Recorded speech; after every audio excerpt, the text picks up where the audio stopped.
Wow, that game was so much fun to watch. Whatever side of the puck you're on that game, I gotta say, that was an incredible, entertaining game for all fans of hockey. If you're a Ranger fan, you're gonna feel tough about that loss, especially for the fact that Palat ends up scoring with under a minute left. But overall, if someone was ever asking me, Coach, what game would you direct somebody to in order to get into the game of hockey, and maybe a first-time viewer, first-time watcher, I'd probably direct them to a game just like this. It was fast. It had goaltending. It had referee controversy. It had plays all over the ice. It had a 2-0 lead by the Rangers, followed up by 3 unanswered by the Bolts. Overall, this was an absolute blast and treat of a game to see some of these players just do their thing. So we're going to go ahead and we're going to talk about Stamkos' one-timer. We're going to talk about Zabanejad's one-timer, the fact that they come from the same spot on the power play.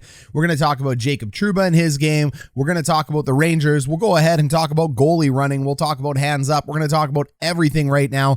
But the biggest thing we're going to talk about is the fact that we have a series. It is 2-1 New York as Tampa ends up taking this one, cracking the goose egg. So let's go ahead and let's talk about it. First things first, Vasilevskiy and Shesterkin are putting on a clinic, but we really got to give the props over here to Shesterkin, don't we? That guy was absolutely dialed in and on fire tonight. He made saves that were just legendary. He kept the New York Rangers in this game. He's a heart and soul guy for the team.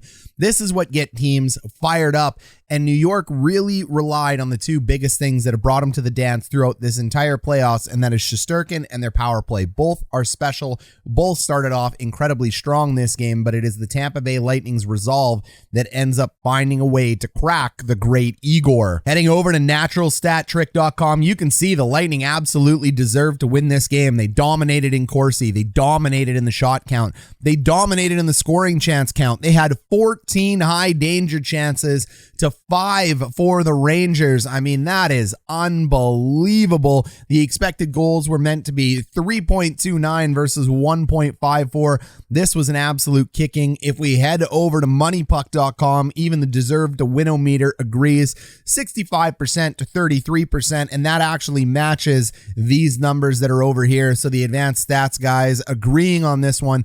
You can even see the shot count down here. It is just something else between what Shesterkin was able to do and the defense was able to give him there on the back end. Heading over to tsn.com, you can see the shots on net here by Tampa Bay. Is this just not incredible? I mean, it's a shooting gallery out there. It was an absolute shooting gallery. You look at where those saves came from and where the points ended up coming from. The fact that Shesterkin was able to keep all of these shots out of the net is just something else. That is as dangerous as it comes. So really great job here by Igor Shesterkin. Freaking believable. The Tampa Bay Lightning were all gas all day, baby. They were not messing around. They were pushing the pace the entire game, but you got to admit the New York Rangers had answers in this game. I think this game actually ends up favorably in hands of the Tampa Bay Lightning if they don't get so cute and start taking a look at getting sticks in the way of Shesterkin. We end up having 4 or 5 separate incidences where they ended up rushing Shesterkin, getting a stick in the mouth on Shesterkin. Corey Perry, well documented, getting a stick in the mouth. Shesterkin gets tripped from behind, going through his crease. You don't want to start doing this. I don't think it's the way you're going to win hockey games, trying to get up in his kitchen by running him, doing those types of things that puts you in the box. And by going to the box, the New York Rangers respond exactly as they should with a power play that ends up putting it in. So we have a few scraps, we have a few tillies. And there was one, let's be honest, where Shesterkin gets hit, and it's a bit of a flop, don't you think? You can see it when Corey Perry ends up walking in. He ends up getting Shesterkin in the face with a stick. That's a penalty all day, every day. And then he ends up catching Shesterkin down low on his neck protector. So he's one of the few goalies that wears that plastic piece down below. He ends up pulling it down. That's going to be annoying. That's not going to be fun on a goalie's face, but I wouldn't say this is a massively hard hit here by Corey Perry. It's just, well, I mean, it's Corey Perry doing what Corey Perry does. This is definitely the ability to go down, but this reaction by Shesterkin is a little much. It is absolutely a little much. I don't think it needed to happen in order to draw the penalty. The stick flying everywhere, laying down. Look, I'm giggling about it. I'm not going to go ahead and rag on Shesterkin for it. I just think it looked a little bit funny. Perry ends up fired up saying, "You're diving, you're embellishing." There's some Bolts fans out there saying it could have been 2 for Perry. It could have been 2 for embellishment. But I think the key to take away from this here is, team, is you shouldn't touch the goalie. That's the key. There is no reason at any point in time that you should be touching the goalie, and whether it is the player getting hit into the goalie, whatever it is, you know my belief on this channel if you've been here. The offensive player has the duty to slow up and make sure he doesn't go into the net. I think that's how the rule should be written, but we all know the rule is written with 119 different mentions of the word discretion in the referee playbook, so even saying calling the rule book as the rules are written doesn't really work out in NHL land. So I just think the offensive player has the responsibility not to touch the goalie. That was a little bit of a dive by Shesterkin, but it doesn't matter. The takeaway and the key point for this game tactically, you got to stay out of the box, and taking runs at a goalie to go in the box, it almost cost them the game. The New York Rangers responded exactly as you'd want to respond. So there was a little bit of a Donnybrook, a little bit of a fight after. You don't take the extra man. You go out there. You end up potting some goals. Zabanejad, Kreider, Fox, and Panarin were the big point getters tonight from the Rangers. And of course, they drive this Rangers line. Panarin gets his pocket picked at the end of the game. I actually thought that was going to end up being it. And then the other big factor for the Rangers is their top four defense. The cyborg Ryan Lindgren, Jacob Trouba, Keandre Miller.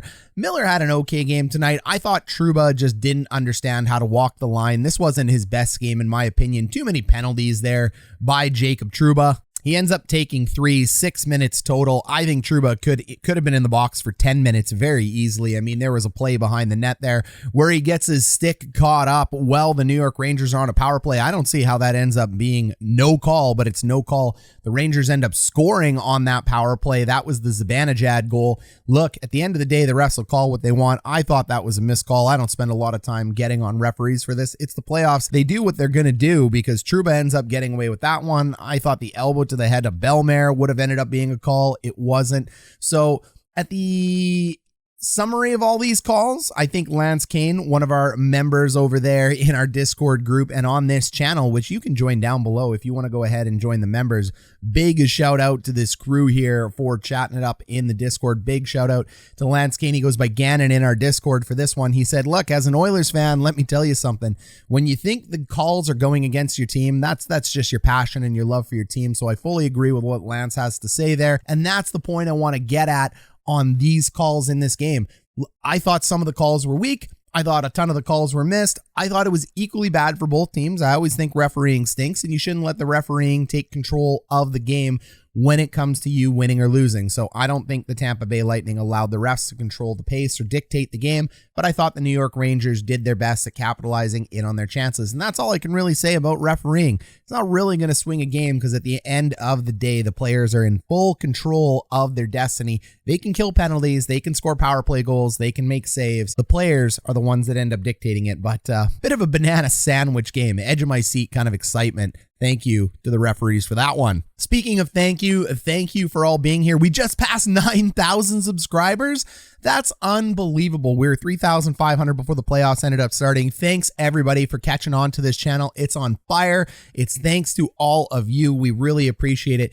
Go ahead, give Coach Ryan D a big thumbs up down below. Continue helping to share the love. Comment down below. Let me know what you think about this game. Tell me about the referees. Tell me about the power plays. I want to hear about the hits. Tell me about the goaltenders. Tell me about the dive. I want to know your comments down below. It helps share this video. Plus, I go ahead and I read them all. Join our Discord, become active with us. We're past 300 members now. It is amazing. Big shout out to all the guys and gals over there in the Discord. And hey, if you like the content and what you're seeing, think about giving us a super thanks down below. We really appreciate it, Bolts and Rangers fans. So let's go ahead. Let's review some more of these highlights. Let's break down some of these goals. Big hit here by Killorn to start the game. You got to love after that opening faceoff. The puck gets down there. Massive hit on Miller. Killorn just steps in front of him, lays out what I think is a very clean shoulder-to-shoulder. Does it end up catching Keandre Miller in the helmet and knocking it off? Absolutely it does, but he's all right. I don't think he was targeting the head. I just think this was a good, clean step in front there by Killorn. I think games like this and moments like this end up setting the tone and can get players off their game. So good legal check. Nobody is hurt on it. Definitely worth taking a look at early on, though, in this game. Ryan McDonagh early on in the game with a massive give up around the boards. I've been calling these things out all playoffs, not just against McDonagh, but against a lot of the teams, the NHL. Defenseman just not making the right decisions with the puck. He ends up almost hitting the referee there. There was absolutely nobody to make this stretch pass to. It wasn't high and hard enough off the boards.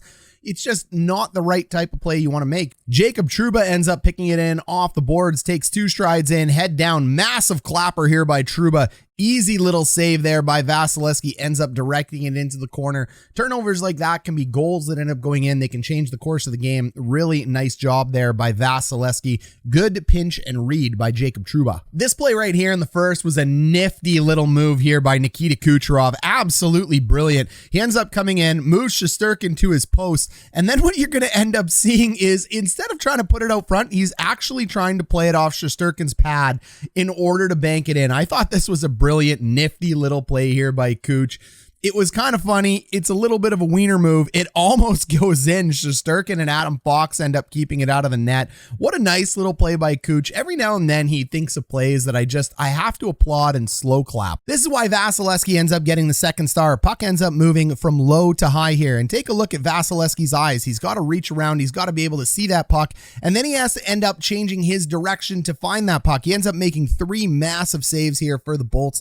This series of events could absolutely change the game. Vasilevskiy ends up getting around, making a little bit of a save. Was it lucky? Maybe, maybe not. It's never lucky when a goalie is in the proper position, and Vasilevskiy's always in the proper position. He makes the first massive save. The Rangers end up winning the battle to the puck right now, and then what you end up seeing is an unfortunate bounce and a beautiful little skip and kick off of his back leg here. Tyler Motte making it look easy. Motte ends up kicking it to the front of the stick like he's a superstar. I love it. He ends up moving it in on Vasilevskiy, who again gets a little bit lucky, but are you lucky when you are in position? He ends up making a kick save here, getting into his butterfly at the last second, and then he has to make one more play on this rebound here, and he does. One quick little giddy up leg push. He keeps 3 massive pucks out of the net. Nice job by Vasilevskiy. All right, it's low to high time. What we're going to talk about this entire 4 power play goals because we have 4 in a row. Take a look at the dots. Draw a little square down here. This is where you want to do your damage. You want to do your damage below the dots. Why? Because it ends up boxing everybody in down low. Take a look at this tight box that the Bolts have to have. So with Panarin having puck control down here, the Bolts are in the right position. They're protecting the home plate. When you want to go ahead and protect, you want to protect this area if you're defenders. You cannot allow people to get towards your net with the puck down low. So these 3 down there end up sucking them in, and what that ends up doing is that pushes Panarin to allow it to find Zabanejad over and up high. So we not only get a widening of the zone, but we get a lengthening of the zone at this point in time. And when you move it from below the dots here up to above the dot, this puck should end up going in the back of the net. Unfortunately, it doesn't for the Rangers. Massive save here by Vasilevskiy and the Tampa Bay Lightning. And Panarin's back on the case. He ends up picking that puck up again, and he goes, okay, let's try this again. We're below the dots. This is where we want to be. This is the zone to keep the Bolts trapped in. So why don't I go from low to high and find my buddy Adam Fox right now? So he just spins it up to Foxy.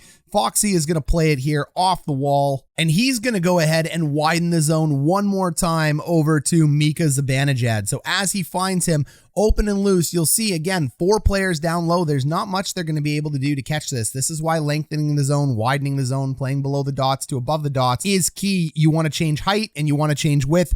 Beautiful shot there by Zabanejad. 1-0 by Tampa Bay.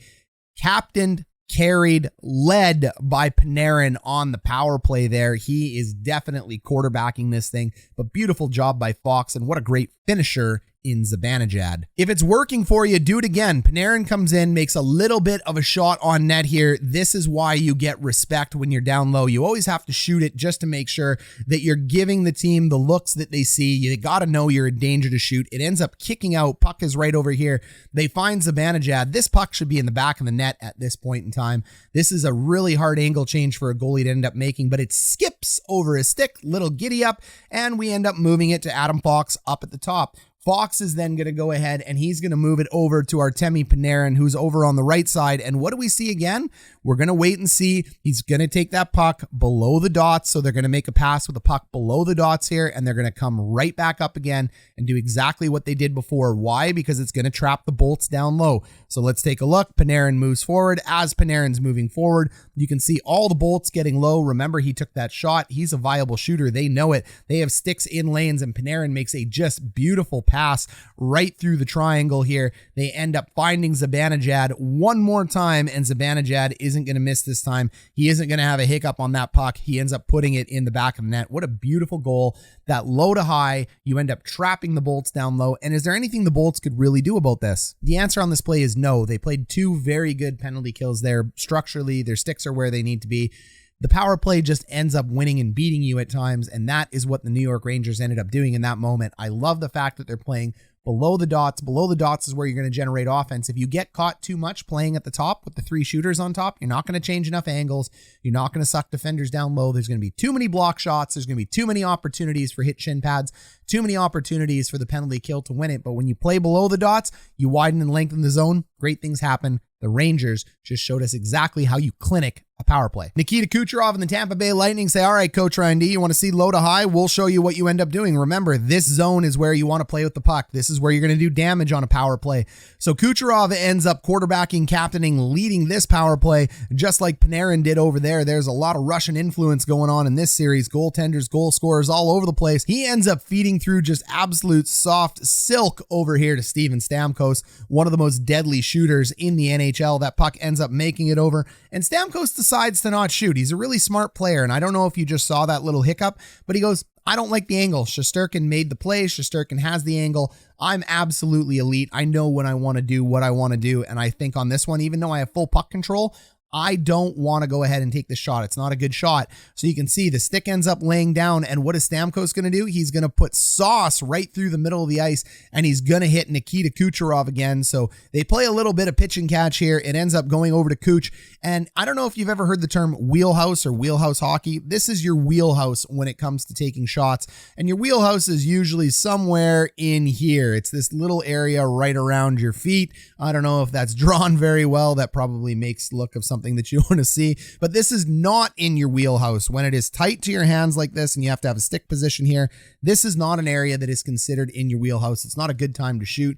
Kucherov says, I don't like that pass. As beautiful as that sauce was, the fact that you got it through, it wasn't my favorite thing in the world. So I'm going to pull it back, and I'm going to go ahead and find our buddy Victor Hedman here on the point. Hedman's going to end up taking that puck. He's going to freeze everybody. So again, we go from low to high to low. It's a pitch and catch back and forth, and they end up catching them not only with that angle change, but the damage gets done below the dots. All the damage in these playoffs and all the damage in this series is going to be done against elite goalies below the dots. That's 3 for 3 now. That is how you end up doing it with angle changes and lengthening the zone. 2-1 New York over Tampa Bay. Beauty zone entry here by Victor Hedman. He ends up taking as much space as he needs, and you wonder why passes get dropped back here. Well, take a look at how far up the New York Rangers are at this point in time. If you want zone entry, you want these guys getting trapped way far back near their blue line. You want to be able to create gap, and you want to be able to create space.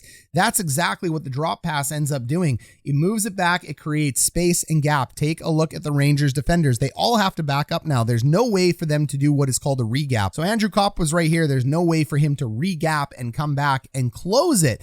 Gap is only, if you're new to the channel, gap is the distance here between the puck carrier and the defender. That is what gap is called. So if you're not new to hockey, you know exactly what that is. If you're new to hockey, you aren't sure. But you can see Copp ends up getting caught flat-footed because there's just too much gap. It's a little bump out here down to the half wall. Corey Perry is going to end up carrying this one in. This is a really nice zone entry by the Tampa Bay Lightning, and this is why you do drop passes when entering the zone.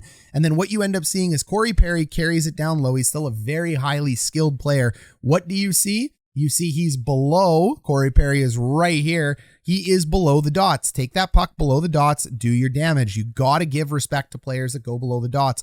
All of the New York Rangers right now are in this zone below the dots. There's nobody covering up high. So you bring them down low, you reduce the chances of a block shot, and Perry just ends up using that seam, finding Steven Stamkos right over here. That seam is easy. It's perfect. Stamkos ends up going bar down ski for a 2-2 goal. Beauty goal by Stammer there. And one of my favorite members here on this channel, you guys should definitely join, link up with us. Mick ends up telling me this hit the inside bar, not the outside bar. Well, we slow it down. Mick is amazing. He is a fantastic soccer coach, soccer goalie. He is an awesome hockey mind as well too. Diehard Canes fan. This was a quick shot, but I think that goes Bardowski, Mick. Either way, I love having these guys in the Discord. I love hearing from them. The guys in the Discord, the guys on our member page, there are eyes and ears on this channel. They're always giving us a few little things that we end up missing. I ended up missing Ryan Strome going out in the first period. Team ended up catching it for me. You can't watch the whole game solely by yourself. It's got to be a unit. So huge shout out to Mick. Huge shout out to the guys over there on the Discord, all the Rangers, all the amazing Bolts fans. You should definitely be joining that Discord. It's free, and you should consider giving that members page a join. That's how you end up getting in touch with Coach Ryan D. We make this an awesome community. Thanks for the heads up. Thanks for the shout out there on that one, Mick. We love it. Kucherov is disgusting. A top 10 player in the world right now? I think so. Take a look at the path that he ends up taking here. Palat is just buying ice. He's like, oh my God, why are you here? Where are you in my way? There's nowhere to go. You can see he should be pinched off here. This should be an easy turnover for the Rangers, but there is nothing easy when you are handling Nikita Kucherov. Take a look at what he does with his backhand here. Look, he's on the backhand. The puck is right here. His head is up. He knows what's happening. What does he do? He's just going to flip it into an area here. The fact that Kuch is able to avoid his player, avoid contact, and make this play is just a testament to how good he is. Look at that little flip. Unbelievable skill. There is no accident about that. He ends up driving the mid lane of the net. He gets his stick down. He's going to get a wonderful opportunity here on net. That's why this guy is so good. Puck ends up going through. Big save there by Igor. Puck ends up bouncing up to the top here. Now we have Chernak with the puck. He's going to move it over to his buddy Hedman. And as he ends up moving it over to Hedman, who is Hedman going to find? None other than Nikita Kucherov. Look, the Rangers defenseman ends up losing him. Kucherov gets stick position, puck position. He's a little guy here. The little guy shouldn't be able to use his body this effectively, but he does. He ends up boxing players out. Kucherov has just some of the best brains in the business. It ends up moving over, puck's on his stick, and he's going to feed a little backhand here to Andrei Palat, who ends up putting it in. Shesterkin's got no chance on this goal. There's only 43 seconds left on the clock.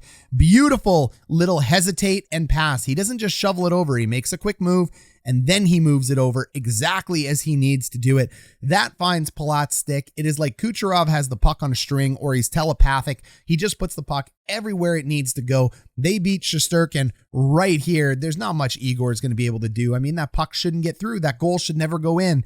There is nothing about that that says the Rangers should have been in trouble, other than the fact that it is Nikita Kucherov. What an unbelievable skilled player. That is why he signs $18 million over the cap. That is why he is a top 10 player in the NHL. That's why he might be the best winger in the NHL right now. What an incredible job. It is 2-1 now for the Bolts. Strome ends up leaving this game with an injury. Like I said, we'll see if he ends up coming back. It doesn't look like that, though. I'm thinking core muscle injury. Shout out to the Discord for calling that one. Barclay Goodrow goes down, takes a massive shot block on the left ankle, ends up coming back. I don't know how he's going to fare after getting his skate out of the boot. Like, you don't take your skate out of the boot. You might think he's okay, but that swelling starts immediately, and that boot, whether it's built out of composite or leather, it's all composite these days, end up compressing it. You end up getting through the last 10 minutes of the game, but we don't know how this is going to swell. We don't know what's going on in his foot, and we don't know if he'll be able to get his foot inside a skate boot next game. So pay attention to Goodrow, see how he's doing. What a massive block. What a heart and soul guy. Victor Hedman, 97.5 miles per hour right in the foot. That is how you win Stanley Cups. I love what I'm seeing from the Rangers. I love what I'm seeing from Shesterkin. I love what I'm seeing from Vasilevskiy, Kucherov, Stamkos, and the Bolts. This is going to be a series. I really hope, as a person who is not cheering for either team, just covering hockey, I hope this ends up going to 7. I hope the fans are thrilled. Hockey fans, we are being treated to one of the best series I've ever seen. Remember, comment down low. Go ahead, give the thumbs up if you forgot to on this one. And think about joining the channel. At least join in the Discord. All right, team, we will catch you in the next one.